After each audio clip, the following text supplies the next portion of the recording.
A paz do Senhor a todos. Sejam todos bem-vindos a mais um culto para a honra e glória do Senhor Jesus. Bom, nós tentamos fazer o culto ao vivo pelo Facebook e pela página da igreja, mas infelizmente a conexão estava travando muito. Então, para não atrapalhar, não ficar caindo, eu resolvi gravar o vídeo e postar a palavra na íntegra para que vocês possam assistir sem interrupções. Amém? Peço perdão desde já a todos vocês e que, em nome de Jesus, isso não venha atrapalhá-los de receberem essa palavra, de serem tocados pelo Espírito Santo através dela. Bom, vamos lá, vamos começar? Essa palavra está no livro de Jeremias, capítulo 20. Eu vou ler aqui para vocês, amém? Vamos lá. E Passur, filho de Imer, o sacerdote que havia sido nomeado presidente na casa do Senhor, ouviu a Jeremias, que profetizava estas palavras. E feriu Passur ao profeta Jeremias, e o colocou no cepo que está na porta superior de Benjamim, na casa do Senhor. E sucedeu que no dia seguinte, Passur tirou a Jeremias do cepo. Então disse-lhe Jeremias: O Senhor não chama o teu nome Passur, mas terror por todos os lados. Porque assim diz o Senhor: Eis que farei de ti um terror para ti mesmo e para todos os teus amigos. Eles cairão à espada de seus inimigos, e teus olhos o verão. Entregarei todo Judá na mão do rei de Babilônia. Ele os levará presos à Babilônia, e feri-los-á a espada. Também entregarei toda a riqueza dessa cidade, e todo o seu trabalho, e todas as suas coisas preciosas. Sim, todos os tesouros dos reis de Judá entregarei na mão de seus inimigos, e saqueá-los-ão, e tomá-los-ão, e levá-los-ão à Babilônia. E tu, Passur, e todos os moradores da tua casa, ireis para o cativeiro, e virás à Babilônia, e ali morrerás, e ali serás sepultado, tu e todos os teus amigos, aos quais profetizaste falsamente. Persuadiste-me ao Senhor, e persuadido fiquei, mais forte foste do que eu, e prevaleceste. Sirvo de escárnio todo dia, cada um deles zomba de mim. Porque desde que falo, grito, clamo, violência e destruição, porque se tornou a palavra do Senhor um opróbrio, e ludibrio todo dia. Então disse eu: não me lembrarei dele, e não falarei mais no seu nome. Mas isso foi no meu coração, como fogo ardente, encerrado nos meus ossos, e estou fadigado de sofrer, e não posso mais. Porque ouvi a murmuração de muitos, terror de todos os lados. Denunciai, e o denunciaremos. Todos os que têm paz comigo aguardam o meu manquejar, dizendo: bem, pode ser que se deixe persuadir, então prevaleceremos contra ele e nos vingaremos dele. Mas o Senhor está comigo, como um valente temível. Por isso tropeçarão os meus perseguidores e não prevalecerão. Ficarão muito confundidos, porque não se houveram prudentemente. Terão uma confusão perpétua que nunca será esquecida. Tu, pois, ó Senhor dos Exércitos, que provas o justo e vês as entranhas e o coração, permite que eu veja a tua vingança contra eles, pois já te revelei a minha causa. Cantai ao Senhor, louvai ao Senhor, pois livrou a alma do necessitado da mão dos malfeitores. Maldito um dia em que nasci, não seja bendito o dia em que minha mãe me deu à luz. Maldito o homem que deu as novas ao meu pai, dizendo: nasceu-te um filho, alegrando-o com isso grandemente. E seja esse homem como as cidades que o Senhor destruiu e não se arrependeu. E ouça clamor pela manhã, e ao tempo do meio-dia um alarido. Porque não me matou na madre. Assim minha mãe teria sido a minha sepultura, e teria ficado grávida perpetuamente. Porque saí da madre para ver trabalho e tristeza, e para que os meus dias se consumam na vergonha? Pesado, né? Quando eu li esse capítulo de Jeremias, eu fiquei, uau! Estamos aqui diante de uma crise de um profeta, uma crise emocional, uma deprê. Jeremias estava aqui na maior crise emocional, a maior crise da alma dele. E para que a gente consiga entender o que aconteceu com Jeremias, a gente precisa voltar um pouquinho para o capítulo 19. Eu não vou ler todo o capítulo 19, só vou dar um resumo para que vocês consigam acompanhar. Jeremias havia sido levantado por Deus para profetizar sobre Israel, sobre a casa de Judá, né? Sobre Israel, porque era uma das tribos maiores que havia sobrado. Então, eles estavam se corrompendo diante do pecado. E por conta disso, Deus, como ama os seus filhos, ele enviou um profeta para falar com seus filhos, para que os seus filhos se arrependessem, deixassem de pecar e assim fossem feito um caminho de retorno dos seus filhos, né? Dentro aí da sua conversão. A própria palavra conversão fala isso, né? O retorno, a volta. E aí, quando Jeremias é levantado, inicialmente, Jeremias, ele tem muito medo. Ele coloca o chamado dele em questão por muitas vezes. No capítulo 19, Deus ele fala para Jeremias, vai lá e profetiza. E Jeremias, em meio a toda essa ansiedade, a todo esse sentimento de que não posso, não consigo, sou pequeno, ai de mim, ele vai. E aí ele usa, né, alguns exemplos para profetizar sobre essas pessoas. E ele vai e faz, assim, uma crítica muito ferrenha à atitude daquelas pessoas, né? Para que aquelas pessoas se arrependessem verdadeiramente, se arrependessem e voltassem para os caminhos de Deus. No versículo 6, eu só vou ler esse versículo do capítulo 19 para vocês entenderem, vislumbrarem aí como que foi. Por isso, eis que dias vêm, diz o Senhor, em que este lugar não se chamará mais Tofete, nem o vale do filho de Inom, mas o vale da matança. Então a gente percebe aqui que Jeremias ele deu uma palavra de alerta.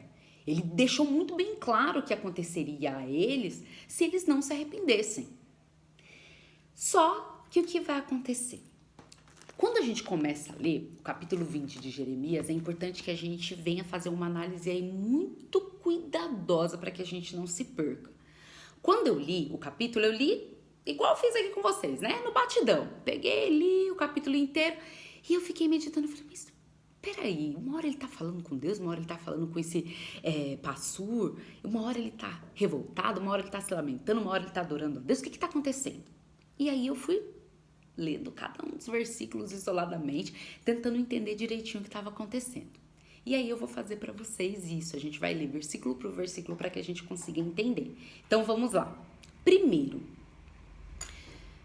no primeiro versículo, diz assim: E Passur, filho de Imer, o sacerdote que havia sido nomeado presidente na casa do Senhor, ouviu a Jeremias, que profetizava estas palavras.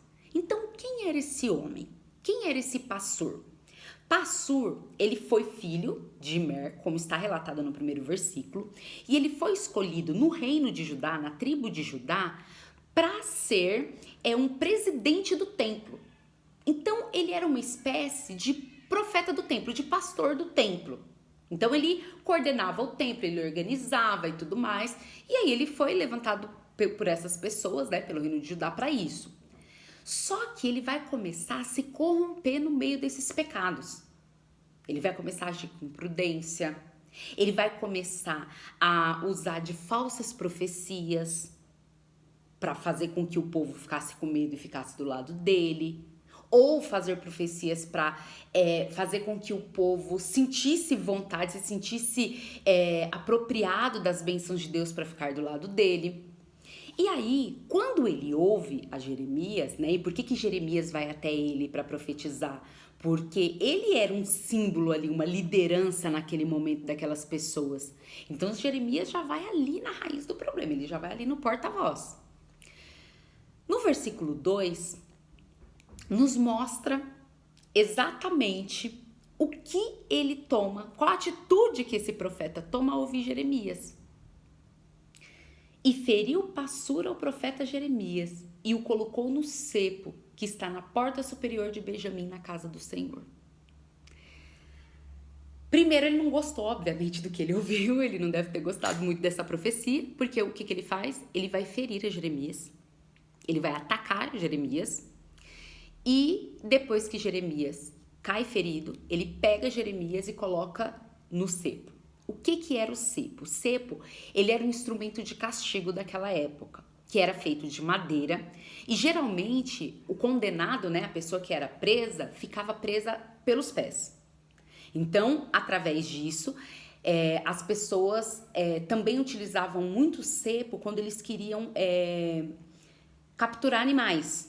Tinham cepos menores que eram para capturar aves e cepos maiores para capturar animais maiores. E aí ele usa um cepo, e aqui é interessante a gente observar que ele fica preso na porta superior de Benjamim. Ou seja, era o local do templo onde entravam as ovelhas, onde entravam os animais para serem sacrificados no templo. Então, o que a gente pode entender dessa passagem? Que Passur, ele está querendo dar uma dica para Jeremias do que vai fazer com Jeremias. Ah, você é profeta? Então tá, eu vou deixar você preso onde a gente deixa os animais presos para o sacrifício no templo. Pensa isso, gente. Era meio que dando uma dica para Jeremias. Olha, eu vou sacrificar você. Você profetizou isso tudo, então agora você vai pagar por isso. E aí, imaginem o medo de Jeremias. Jeremias entendia o que era ficar preso nesse cepo. Jeremias entendia o que era ficar ali naquela porta. E ele deixou Jeremias um dia preso ali. Imagine você preso pelo pé, sem conseguir sair, sem conseguir ir no banheiro, sem conseguir beber água, sem conseguir comer, sem conseguir... Chega o cansaço, seu corpo não aguenta mais, você quer deitar, sentar, dormir, não pode. Você tá preso pelos pés, como um animal. E aí, no versículo 3, a gente vai perceber o que acontece depois que ele vai retirar Jeremias desse cepo, né, dessa prisão. E sucedeu que no dia seguinte, então passou um dia, Passur tirou Jeremias do cepo. Então disse-lhe Jeremias: o Senhor não chama o teu nome Passur, mas terror por todos os lados. Antes de tudo, vamos pensar aqui, gente. Jeremias deve ter tido a pior noite da vida dele. Essas horas que ele ficou preso devem ter sido as piores horas da vida dele. Ele deve ter ficado revoltado, ele deve ter xingado esse homem, ele deve ter chorado, ele deve ter questionado a Deus, ele deve ter falado: Deus, mas eu não acredito, o Senhor falou pra mim fazer. Eu falei do jeito que o Senhor falou, fiz tudo certinho e eu tô passando por isso? Imaginem, vamos pensar, gente, a gente olha pros homens da Bíblia, né, e às vezes a gente olha pra esses grandes profetas e a gente pensa que eles eram super-homem, super-heroínas. Não, gente, eles eram homens de carne e osso como nós. Eles tinham sentimentos, eles tinham dores, eles tinham alegrias, eles tinham sonhos, eles tinham desejos, como nós temos. A diferença é que ao ouvir a voz de Deus, eles resolveram aceitar esse propósito, esse chamado. E cumpriram esse chamado. É a única diferença. Mas ele teve medo, ele teve fome, ele teve angústia, ele pode ter tido ali um momento de desespero. E aí, quando ele é solto, a primeira atitude que ele tem é falar: olha, você não é mais conhecido por Deus como Passur. Agora você é conhecido como terror por todos os lados. O que ele está querendo dizer aqui? Deus mudou o nome de Passur? Não. O que ele estava querendo dizer aqui para Passur é que toda atitude tem uma consequência. Quando erramos, não somos conhecidos pelo nosso nome, mas somos conhecidos pela atitude que temos. Isso em todas as áreas da nossa vida, seja ela espiritual ou não. No seu trabalho, se você faz um excelente trabalho, se você cumpre com o que você tem que fazer, você é conhecido como um bom funcionário, um bom trabalhador, um bom profissional. Agora, quando você não é aquele propósito no qual você foi designado para fazer, cai. E aí você é conhecido pelo resultado equivocado do seu trabalho. Então aqui, quando Jeremias fala isso, ele está falando assim: olha, Deus sabe o que você fez. Deus conhece o que você fez. E Deus te conhece agora pelo que você fez com o profeta dele. Então imaginem Passur ouvindo isso. Porque eu acho que Passur, quando ouviu isso, Passur achava que ia soltar Jeremias. Jeremias ia fugir, ia sair correndo, ia se arrepender, ia pedir perdão, ia ficar com medo. Eu acredito que Passur jamais imaginaria que Jeremias tomaria essa atitude. Só que Jeremias continua. Porque assim diz o Senhor, aqui e agora, quando ele fala, aqui diz o Senhor, Aí já não é mais Jeremias falando. Aí é Deus. Então vamos ver o que Deus achou de tudo aquilo. Eis que farei de ti um terror para ti mesmo e para todos os teus amigos. Eles cairão à espada de seus inimigos e teus olhos o verão. Entregarei todo o Judá na mão do rei da Babilônia. Ele os levará presos à Babilônia e feri-los às espadas. Vamos lá. Pensem numa pessoa que você ama muito. Um amigo, um filho, um parente. Você ama muito. Agora imagina você presenciando o seu pior inimigo matando essa pessoa que você ama. Não ia doer mais? Era o que Passur iria viver. Aqui Deus ele coloca de uma forma como se ele tivesse sentido a dor de Jeremias num ponto tão profundo que ele sentiu como se ele fosse amigo de Jeremias. Não apenas pai criador. Mas é como se ele tivesse passado a noite. E eu tenho certeza que ele passou a noite inteira ali naquele cepo com Jeremias, sofrendo junto com ele. Ele sentiu a angústia do amigo, do filho. E aqui ele fala, olha, você vai passar pelo que você fez meu filho passar. Para que você entenda, não por uma vingança, mas por uma semeadura, uma colheita. Você vai sofrer o que ele sofreu. E você vai experimentar o que é você ver as pessoas que você ama sofrendo e serem mortas. Também entregarei toda a riqueza desta cidade e todo o seu trabalho e todas as suas coisas preciosas. Sim, todos os tesouros dos reis de Judá entregarei na mão de seus inimigos e saqueá-los-ão, tomá-los-ão e levá-los-ão à Babilônia. Pensa comigo, gente, vamos pensar.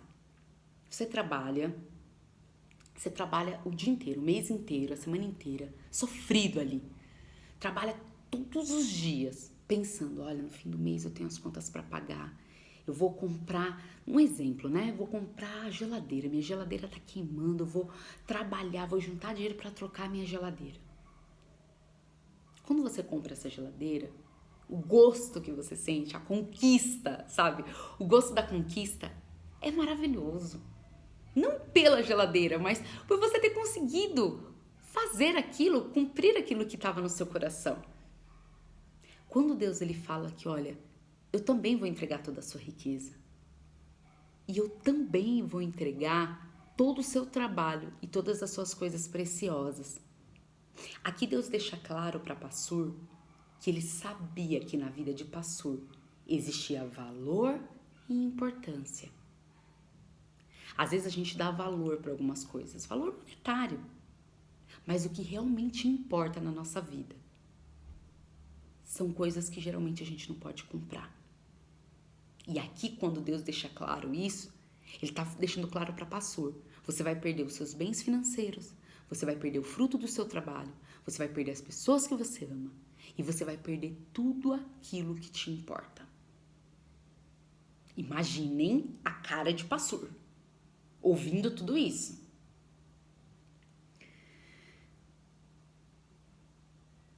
No versículo 6, vamos lá. No versículo 6, Deus ele vai usar Jeremias para deixar claro a todas aquelas pessoas que Passur era um falso profeta. Vamos lá. E tu, Passur, e todos os moradores da tua casa, ireis para o cativeiro, e virás à Babilônia, e ali morrerás. E ali serás sepultado, tu e todos os teus amigos, aos quais profetizaste falsamente. Aqui Deus deixa claro que para ele não é errado apenas quem profetiza mentindo, ou quem usa de profecias para mentir, mas também quem concorda com essas pessoas, quem ouve tranquilamente essas profecias, mesmo sabendo que elas não vêm de Deus. Aqui, Deus deixa claro para o povo que a vontade dele é que eles não vivessem disso, mas que eles tivessem relacionamento direto e íntimo com Deus. Então, é necessário que a gente entenda qual é a confirmação que nós temos dessas falsas profecias. Eu vou ler para vocês, rapidinho aqui, o capítulo 14 de Jeremias, só para que vocês entendam. Capítulo 14, do versículo 13 ao 15. Então disse eu: Ah, Senhor Deus, eis que os profetas lhe dizem: não vereis espada e não tereis fome, antes vos darei paz verdadeira neste lugar. E disse-me o Senhor: os profetas profetizam falsamente no meu nome. Nunca os enviei, nem lhes dei ordem, nem lhes falei. Visão falsa e adivinhação e vaidade e o engano do seu coração é o que eles profetizam.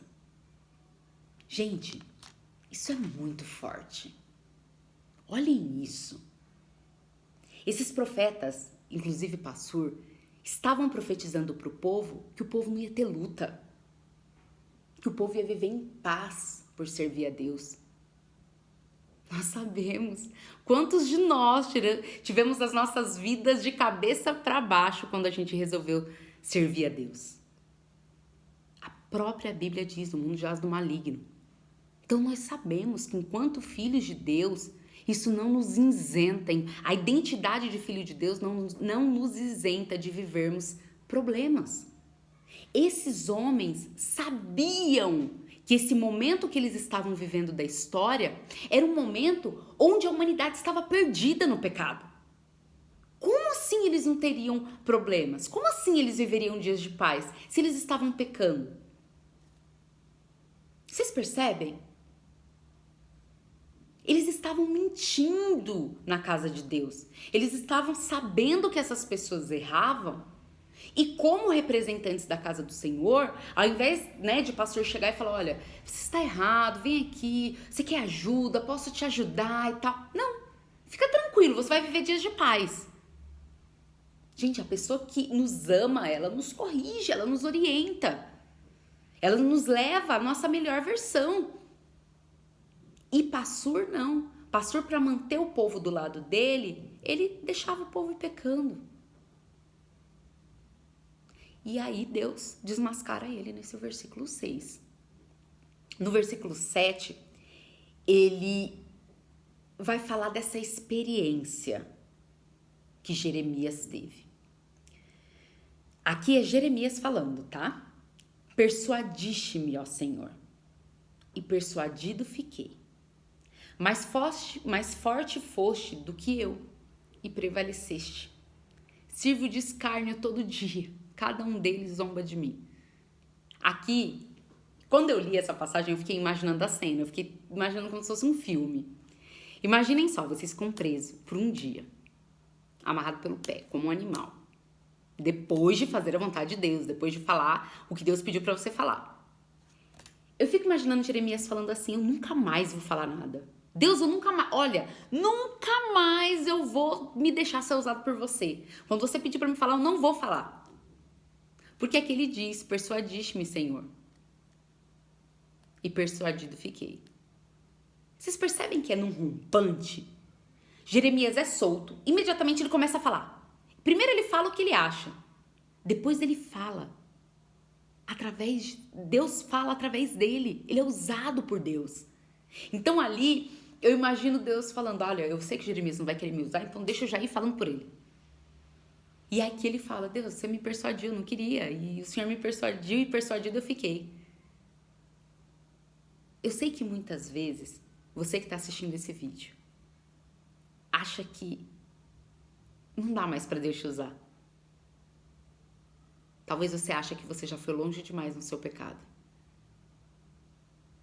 Mas entenda, Deus, ele tem um plano na sua vida. Existe um propósito para tudo isso que você está vivendo. E Deus, ele vai te usar. Basta você abrir a boca. será através da sua boca que Deus vai falar. E Ele vai falar de uma forma que você não vai perceber. Quando você se der conta, você vai estar sendo usado por Deus para ajudar outras pessoas. Quando Jeremias continua no versículo 8, ele vai falar dessa experiência dele, dessa experiência de castigo que ele teve. Porque desde que falo, grito, clamo, violência e destruição, porque se tornou a palavra do Senhor um opróbrio e ludibrio todo dia.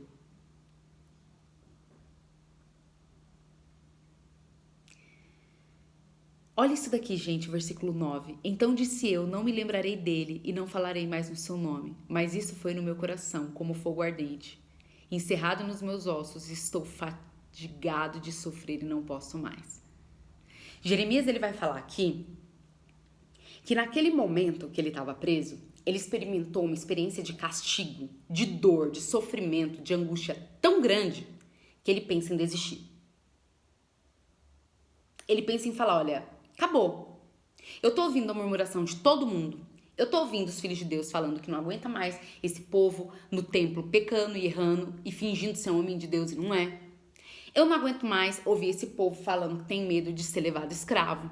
Eu não aguento mais esses falsos profetas profetizando para prender o povo. Aí Deus fala que vai me usar, Deus me usa, eu falo e eu sou preso. Só que quando ele tenta ir contra o pedido de Deus na vida dele, ele falha. Porque o propósito de Deus é maior do que as nossas dores. Ei, grave isso na sua alma. O propósito de Deus na sua vida é maior do que qualquer dor que você possa sentir. As dores que vivemos nos levam a um processo de aperfeiçoamento. Não aperfeiçoamento em quem nós somos, mas aperfeiçoamento no nosso relacionamento com Deus. Para que nós possamos ficar cada dia mais íntimos com Deus e cada vez mais próximo do nosso chamado, nosso propósito de vida, estabelecido pelo próprio Deus. Quando ele fala para Deus que ele não vai mais pregar, que ele não vai mais profetizar, ele usa um exemplo que, nossa, quando eu li eu fiquei muito emocionada. Ele fala que ele sentiu o coração dele queimar. Olha isso, porque ouvi a murmuração de muitos, terror de todos os lados. Denunciai e o denunciaremos, todos os que têm paz comigo. Não, desculpa aqui, olha. Então disse eu, não me lembrarei dele, não falarei mais no seu nome. Ele falando, né, que não vai mais falar no nome de Deus, que ele nunca mais vai fazer aquilo de ouvir a Deus e fazer, porque depois que ele fez, ele foi castigado. Mas isso foi no meu coração, como fogo ardente, encerrado nos meus ossos, e estou fadigado de sofrer e não posso mais. Gente, o que ele está dizendo aqui? Que dói, os ossos dele, ele ficou em pé o dia inteiro, gente. Os ossos dele estavam fadigados, mas o coração dele estava queimando pelo chamado de Deus. Aqui ele não está falando que ele não queria fazer, simplesmente porque ele não queria. Mas ali ele estava dizendo que a vontade dele de não fazer era porque as pessoas não aceitavam a palavra de Deus, as pessoas não recebiam a mensagem de Deus e aquilo queimava no coração dele. Quantas vezes você já experimentou isso?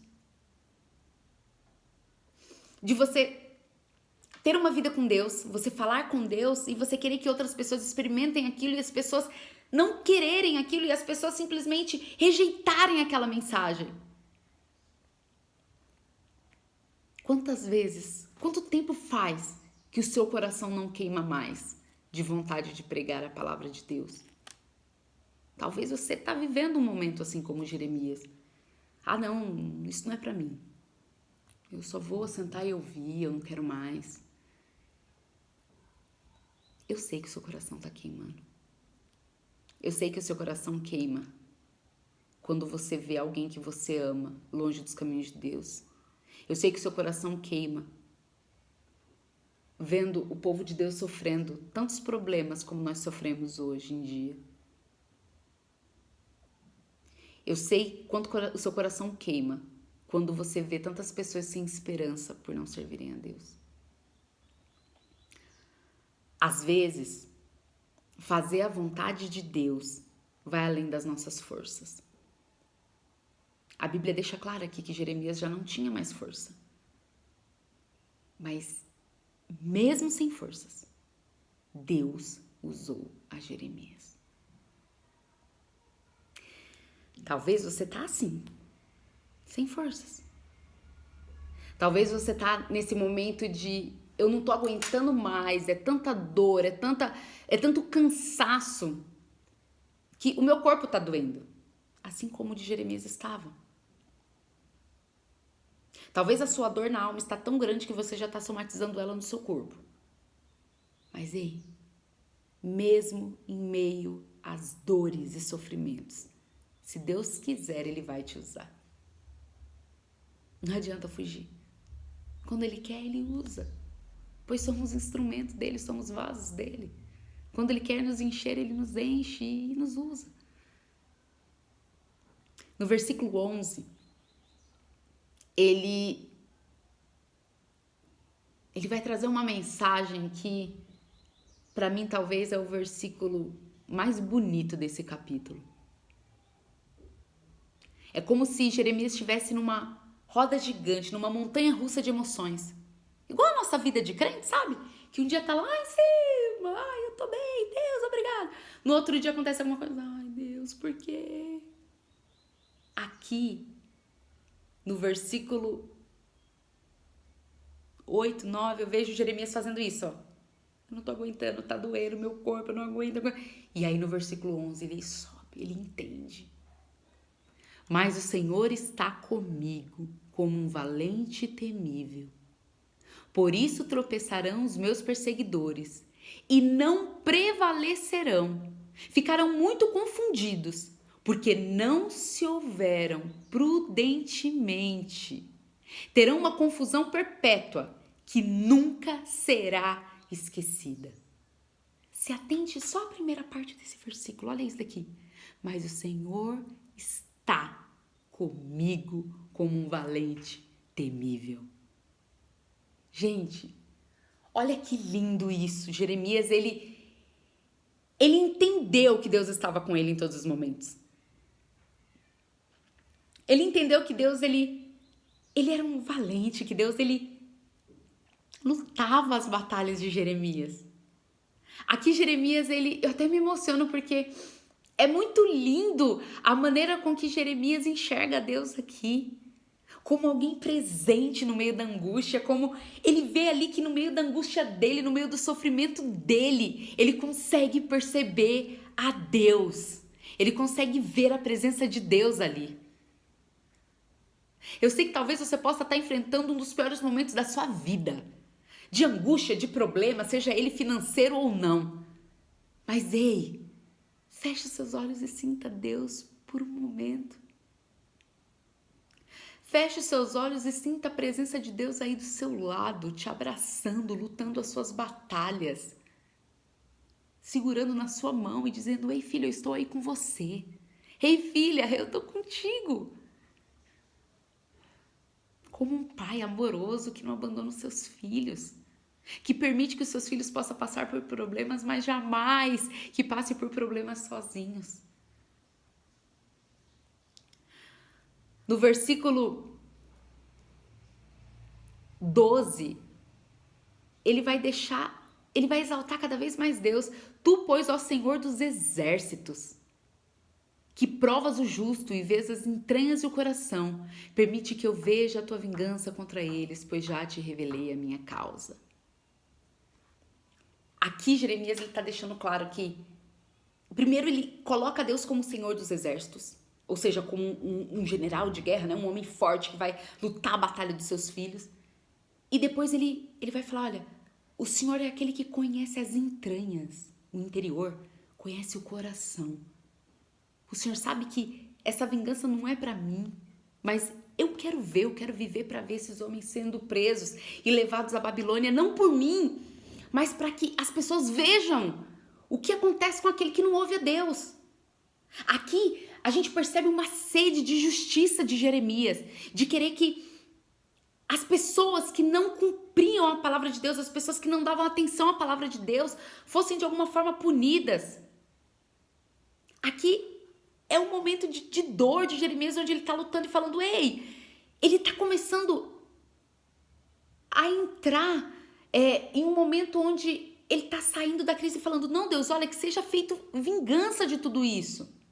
No versículo 12, ele vai falar, olha, cantai ao Senhor, louvai ao Senhor, pois livrou a alma do necessitado na mão dos malfeitores. Ele está aqui contando testemunho, ele está glorificando, ele está cantando, ele está exultando a Deus. Ele está celebrando, ele está falando, olha, obrigado, Deus, porque eu estava preso aqui, eu podia ser morto pelos meus malfeitores, esse homem poderia, pastor poderia ter vindo aqui no meio da madrugada, me matado, me esquartejado, mas não. O Senhor me livrou dessa prisão. E aí, no versículo 14, ele vai entrar numa crise. Na segunda crise emocional desse capítulo. Gente, olhem isso. No versículo 13, ele está louvando e agradecendo a Deus. No versículo 14, ele entra na sua maior crise emocional. Olhem isso. Maldito o dia em que nasci. Não seja bendito o dia que minha mãe me deu a luz. Gente, no versículo 13, ele está, cantai ao Senhor, louvai ao Senhor. No versículo 14 ele fala, maldito o dia em que nasci. Amaldiçoando o próprio dia do seu nascimento. Gente, olha que forte isso, olha essa crise emocional. Olha essa montanha-russa de emoções, olha essa bipolaridade de Jeremias. Olhem isso. Versículo 15, maldito o homem que deu as novas ao meu pai, dizendo, nasceu-te um filho, alegrai-o com isso grandemente. Ele amaldiçoou até o homem que foi dar a notícia para o pai dele, dizendo que ele nasceu.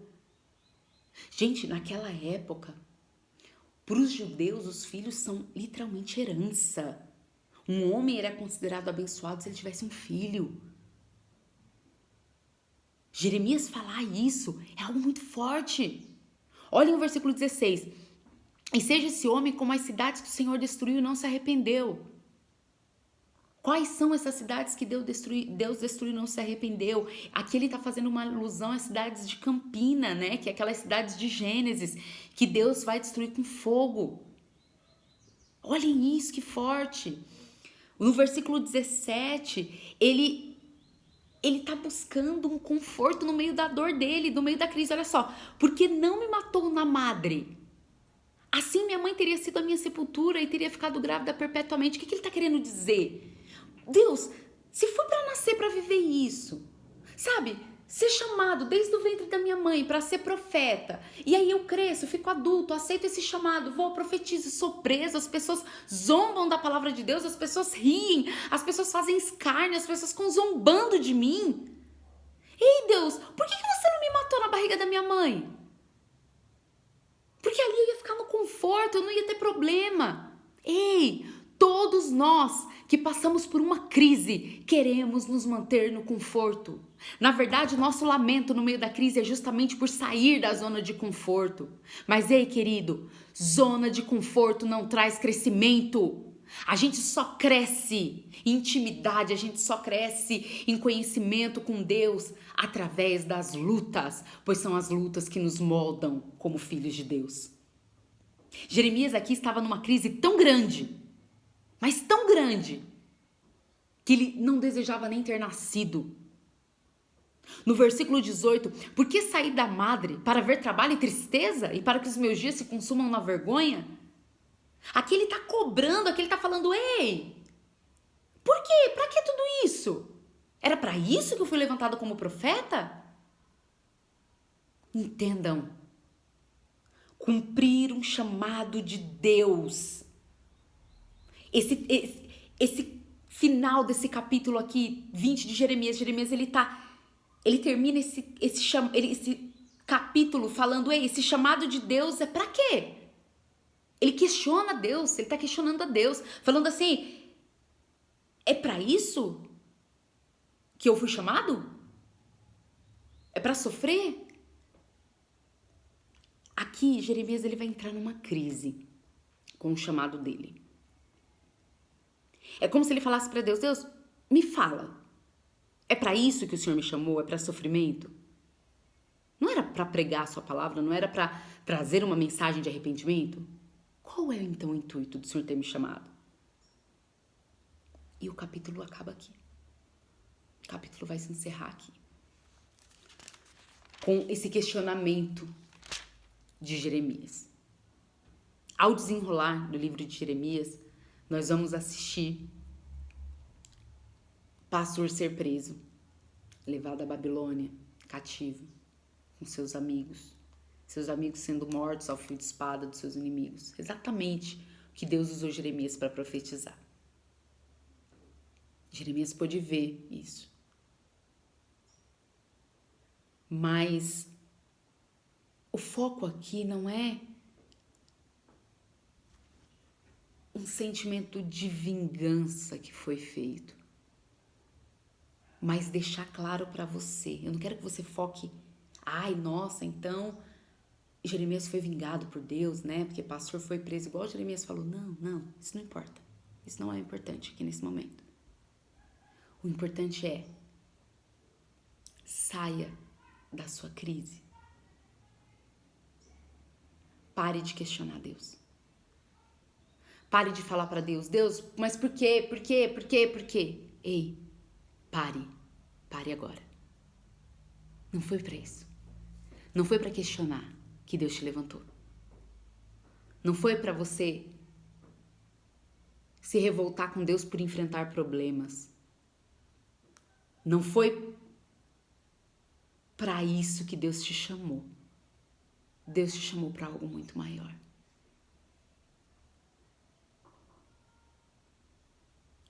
Eu quero que nesse final de palavra, Deus ele falou muito comigo acerca às vezes, a intenção que nós temos em cumprir um chamado ou não. Por que você aceitou a Jesus? Qual era o intuito? Volte lá, no dia que você aceitou a Jesus. Você aceitou a Jesus porque você queria fazer parte de uma igreja específica? Você aceitou a Jesus porque te convidaram e aí você se sentiu obrigado? Você aceitou Jesus porque você sentiu uma emoção? Você aceitou a Jesus porque você queria viver um plano dele na sua vida? Qual é o intuito de você servir a Deus? Você sabe a obra que Deus quer fazer na sua vida. Você sabe que Deus ele quer te usar. Então, por que todo esse questionamento? Por que focar tanto na dor? Por que no meio da crise você não consegue ver Deus ali com você?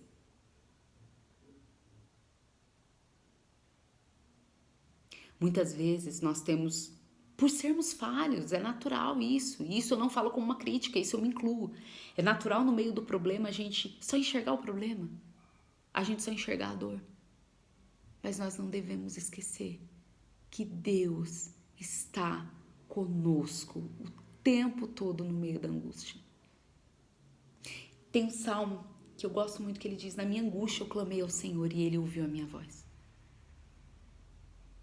Deus, ele não só ouve a nossa voz no tempo de angústia, mas ele sofre conosco. Eu quero que você entenda que existe uma obra de Deus a se cumprir na sua vida. Mas ela precisa de você para que ela aconteça. Ela precisa que você pare de focar na dor e foque numa mensagem de esperança. Eu quero finalizar essa palavra deixando para vocês um versículo de Mateus capítulo 28, versículo 20. Mateus 28, versículo 20. Ensinando-os, aqui é o próprio Jesus falando, ensinando-os a guardar todas as coisas que eu vos tenho mandado. E eis que estou convosco todos os dias até a consumação do mundo. Amém. Em algumas traduções, estará até a consumação dos séculos. Todos os dias. Ei, Jesus é o caminho, a verdade e a vida. Ele não mente. Ele está com você. Talvez no momento aí da sua dor, do seu sofrimento, você não sente Deus. Você não vê a Deus, você não ouve a Deus. Mas Ele está com você. Você não ouvir, você não ver e você não sentir, não significa que Ele não está com você. Às vezes, é no silêncio que Ele age. Às vezes é no silêncio que Ele testa a nossa fé e o nosso relacionamento com Ele. Não esqueça, Ele está conosco todos os dias. Que essa palavra, ela venha queimar no seu coração, como queimou no coração de Jeremias. Que ela venha resgatar em você um fogo de amor por almas, um fogo de amor, de desejo de pregar a palavra dele. Que essa palavra ela venha conversar com você e resgatar a sua melhor essência como adorador de Deus. E que você venha tomar posse do seu chamado. E venha viver esse chamado, porque Deus ele precisa de você para que esse chamado se cumpra. Que você tenha um dia muito abençoado. Que Deus ele abençoe a sua casa, que Deus ele abençoe a sua vida, que Deus abençoe a sua família, os seus sonhos, os seus projetos. E que você possa ser muito feliz em ser filho de Deus. Deus o abençoe. Que esse domingo venha ser um domingo de muita intimidade com Deus. Que você possa ver Deus, as bênçãos dele, os livramentos dele na sua vida no dia de hoje. Deus o abençoe, uma semana de bênção para todos vocês. Muito obrigada. Perdão mais uma vez pelo contratempo com a live. Deus os abençoe muito, uma semana muito abençoada para vocês. Em nome de Jesus. Tchau, tchau.